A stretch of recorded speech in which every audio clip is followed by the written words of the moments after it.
안녕하세요, 여러분의 교양학부입니다. 네, 오늘 선진편 6장입니다. 맨 처음에 남용이 나오는데요. 저희 예전에 한번 나온 적이 있습니다. 남용이 3번 반복을 한다. 무엇을? 얘가 목적어가 되는데요. 백규라는 시를 얘기합니다. 백규라는 시는 시경에 나오는 구절인데요. 저희 앞에서 한번 봤지만 손에 이렇게 쥐고 있는 하얀 막대기 같은 거를 규라고 하죠. 홀이라고 하죠. 그 시의 내용은 이렇게 홀에 작은 티가 있는 것은 오히려 이거를 갈아서 이 판 자체를 갈아서 티를 없앨 수가 있지만 말에 있는 티는 없앨 수가 없다라고 하는 게 그 내용이거든요. 그래서 남용이 그 백규라는 그러니까 말의 티는 내가 없앨 수 없기 때문에 말을 조심해야 된다. 이런 내용의 이 내용을 3번 반복했다고 합니다. 그래서 공자께서 주어이고요. 그 형의 딸로서, 여기 아들이지만 그 형의 딸로서 그에게 시집을 보냈다. 안에 첫자가 동사로 쓰이고 있고요. 요거 내용 어디서 본 것 같지 않으세요?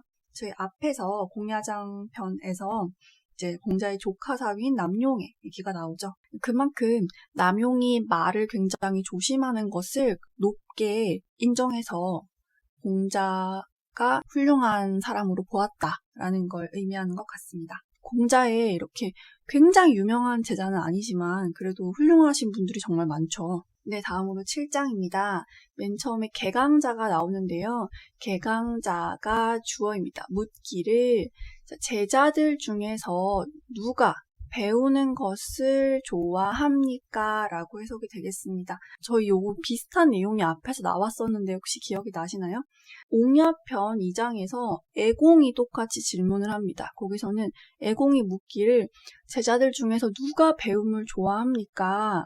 라고 해서 그 내용을 약간 축소한 내용이거든요. 앞에 옹야편 2장을 참고하셔도 좋고요. 여기서는 한번 나왔던 중복적인 내용이기 때문에 간단히 해석만 하고 넘어가겠습니다. 공자께서 요 가로 왈자가 잘못이 되어 있네요. 아들 자자죠.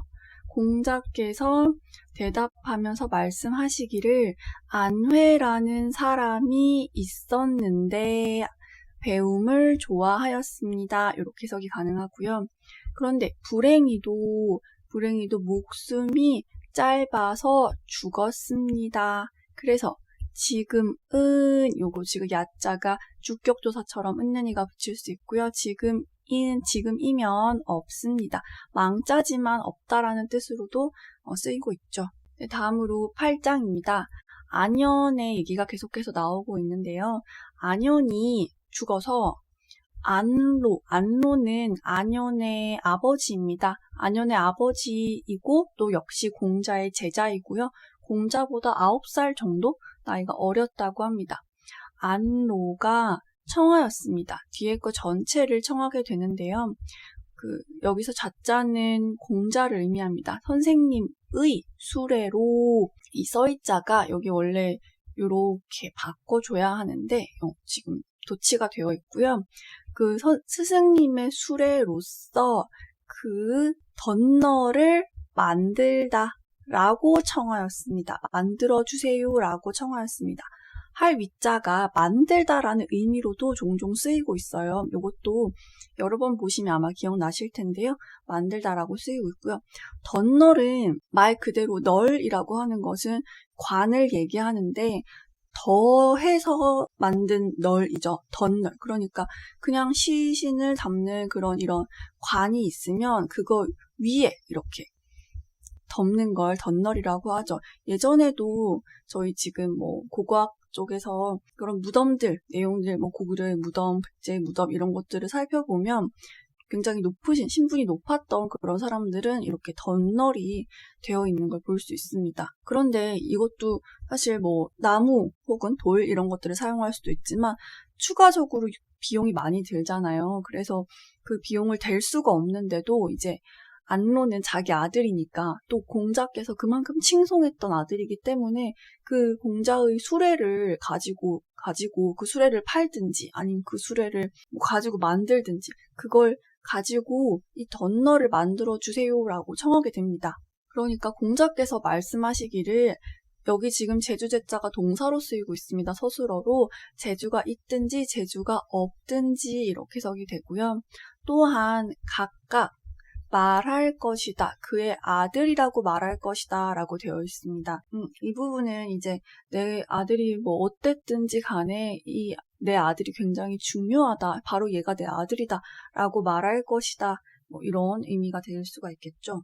그러면서 이가 나옵니다. 이는 공자의 아들인데요. 이가 태어났을 때 이제 노나라의 왕으로부터 잉어를 받았다고 해서 이름을 이라고 지었다고 합니다. 내 아들인 이가 역시 주격조사죠. 내 아들인 이가 죽었을 때 널 관은 있었지만 덧널은 없었다라고 되어 있습니다. 나는 하지 않았다. 그런데 하지 않았다가 뒤에 전체에 걸립니다. 여기서 중간에 이렇게 한번 끊어버리면은 의미가 완전 달라지고요. 보시면 하지 않았다. 내가 이 무리 도자가 동사로 쓰이면 걷다라는 의미를 가지고 있습니다. 그래서 걸어 다님으로써 역시 요거 자리 바뀌어 있죠. 뭐뭐로써 걸어 다님으로써 그의 덧너를 만드는 것을 하지 않았다라고 되어 있습니다. 그 말은 나는 걸어 다니지도 않았고 덧너를 만들지도 않았다. 둘 다 지금 부정이 들어가 있고요. 그러니까 내가 우리 아들이 죽었을 때도 걸어 다님으로써 그의 덧너를 만들지 않았다. 자, 뭐로써? 내가 이 써이자가 끝까지 걸리면 내가 대부의 후 뒷부분에 종사함으로써 이렇게 해석이 됩니다. 대부의 뒷부분에라고 하는 거는 말석이 되겠죠. 내가 조그만 관리로 종사하였기 때문에 물론 여기서 겸손의 표현이 될 수도 있겠지만 실제로도 조금 말석일 수도 있고요. 내가 대부의 말석에 종사하였기 때문에 나는 불가했다. 걸어 다니는 것이 불가하였다라고 되어 있습니다.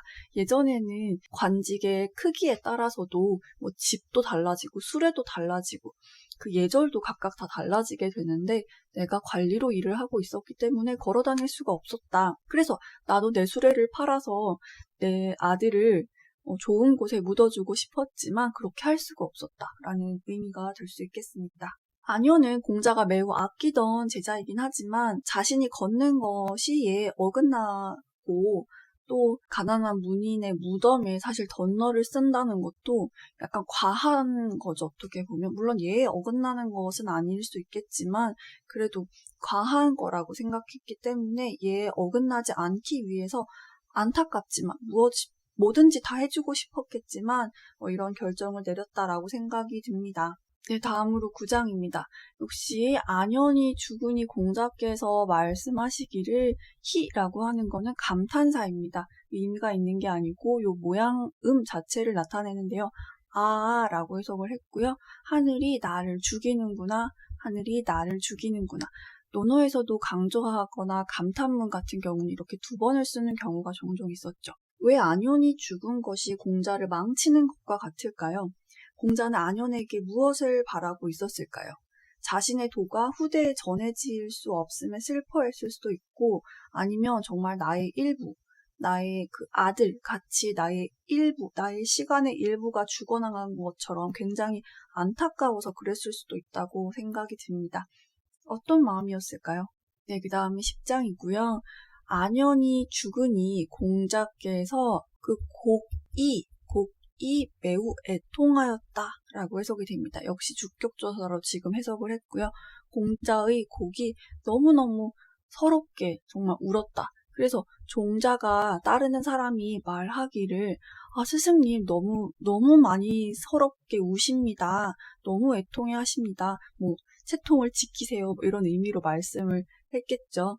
그러니까 여기서 공자께서 말씀하시기를 있는가, 여기 역시 감탄문에 주로 쓰이는 종결사죠. 서럽게 울어본 적이 있는가, 애통해 본 적이 있는가. 여기 지압이 부자가 여기서는 저라는 의미로 쓰였습니다. 저 사람이, 저 사람이 역시 할 위자를 지금 만들게라고 해석을 했거든요. 그러면 저 사람이 애통하게 만들지 않으면 여기까지 걸리겠죠. 저 사람이 애통하게 만들지 않으면 누가 그렇게 만들겠는가? 누가 만들겠는가? 이렇게 해석이 될 수가 있겠습니다. 네, 다음으로 역시 안연에 대한 얘기가 계속 나오고 있습니다. 안연이 주군이 문인이 주어고요. 하고자 하였습니다. 무엇을 하고자 했냐면 그를 굉장히 두텁게, 굉장히 후하게 장사를 지내고자 그렇게 하고자 하였습니다. 그러자 공자께서 말씀하시기를 안 된다, 불가하다라고 얘기를 했는데 그럼에도 불구하고 문인들이 그를 후하게 장사를 지냈습니다. 아마도 이 문인들 중에서는 아까 나왔던 안로처럼 안연을 굉장히 아끼던 아버지와 같은 사람들도 있었을 것이라 생각이 됩니다. 그래서 공자가 말렸지만 그럼에도 불구하고 후하게 장사를 지냈습니다. 그러자 공자께서 말씀하시기를 회는 역시 지금 주격조사로 쓰이고 있죠. 회는 나를 볼 때 오히려 아버지와 같이 했다.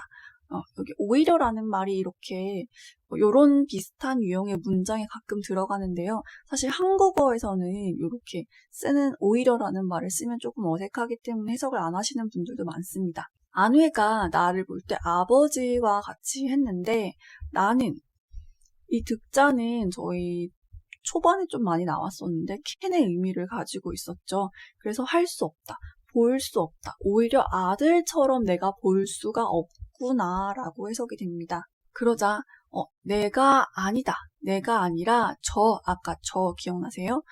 저 여럿이다, 저 사람들 때문이다, 저 제자들 때문이다 라고 지금 요것도 2, 3자 요것도 여러 번 나왔었던 것 같은데요.